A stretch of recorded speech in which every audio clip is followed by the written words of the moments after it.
Imo থেকে photo video কোনো কিছু ডাউনলোড হচ্ছে না। এই সমস্যার 100% সমাধান কিভাবে করবেন আজকের এই ভিডিওটি থেকে জানতে পারবেন। আপনি অনেক সময় দেখবেন আপনাকে কেউ ইমোতে ফটো অথবা ভিডিও পাঠালে সেটা আপনি ডাউনলোড করতে চাইলে কিন্তু ডাউনলোড করার অপশান থাকতেছে না। তাহলে কিভাবে আপনারা ইমোতে ফটো ভিডিও ডাউনলোড করবেন চলুন সেটাই দেখিয়ে দিই।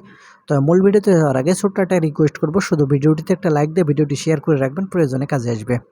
তাহলে চলুন সম্পূর্ণ ভিডিওটি দেখতে থাকুন। ইমোতে ফটো ভিডিও ডাউনলোড করা যাচ্ছে না, এই সমস্যা কিভাবে সমাধান করবেন।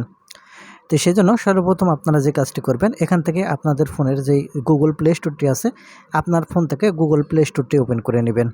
আমি এখন এখান থেকে ফোনের গুগল প্লে স্টোরটি ওপেন করে নিচ্ছি। যখন গুগল প্লে স্টোর ওপেন করে নেবেন, এখান থেকে আপনি ইমো লিখে সার্চ করবেন। যখন এখান থেকে আপনি ইমো লিখে এখান থেকে সার্চ করবেন, ইমো এখান থেকে চলে আসবে। আপনারা ইমো ওপেন করবেন। করার পরে এখান থেকে আপনার ইমো যদি আপডেট করতে বলে, অবশ্যই এখান থেকে আপনার ইমোটি আপডেট করে নেবেন।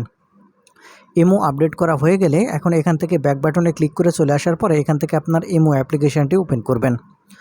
যখন ইমো অ্যাপ্লিকেশান ওপেন করবেন, এরকম ইন্টারফেসে নিয়ে আসবে। উপরের দিকে লক্ষ্য করলে এখানে আপনাদের প্রোফাইল আইকন দেখতে পাবেন, এখানে ক্লিক করবেন।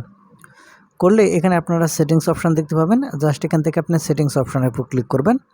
সেটিংস অপশানের উপর ক্লিক করার পর এখান থেকে স্টোর অ্যান্ড ডেটা অপশান দেখতে পাবেন, এটা ওপেন করবেন। করার পর এখান থেকে আপলোড এই অপশানটি ওপেন করবেন। আপলোড এই অপশান ওপেন করার পর এখান থেকে অরিজিনাল ফাইল যেটা আছে, এই অরিজিনাল ফাইল এটা আপনারা সিলেক্ট করে রাখবেন। এখান থেকে এটা সিলেক্ট করা হয়ে গেলে এখান থেকে আপনি ব্যাক বাটনে ক্লিক করে চলে আসবেন।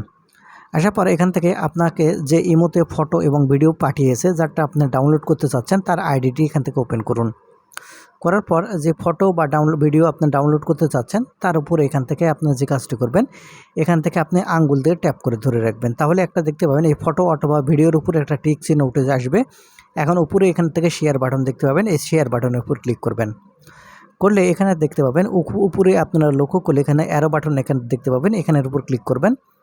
অ্যারো বাটনের উপর ক্লিক করলে এখান থেকে একটু যদি নিচের দিকে আপনারা লক্ষ্য করেন, তাহলে এখানে আপনারা দেখতে পাবেন ডাউনলোড টু ফাইল একটা অপশান। আপনি এখন এখান থেকে এই অনেকগুলো অপশানের মধ্যে ডাউনলোড টু ফাইল এই অপশানের উপর ক্লিক করবেন। সাথে সাথে দেখতে পাবেন এখানে নোটিফিকেশান আসবে, তার সাথে সাথে দেখতে পাবেন এই ফটো এবং ভিডিওটি এখান থেকে ডাউনলোড হয়ে কিন্তু আপনার গ্যালারিতে চলে যাবে। ভিডিও ডাউনলোড হতে একটু দেরি হবে, কিন্তু ফটো খুবই তাড়াতাড়ি আপনার ডাউনলোড হয়ে গ্যালারিতে চলে যাবে। তো বন্ধুরা, এই ছিল আজকের ভিডিওটি। ধন্যবাদ।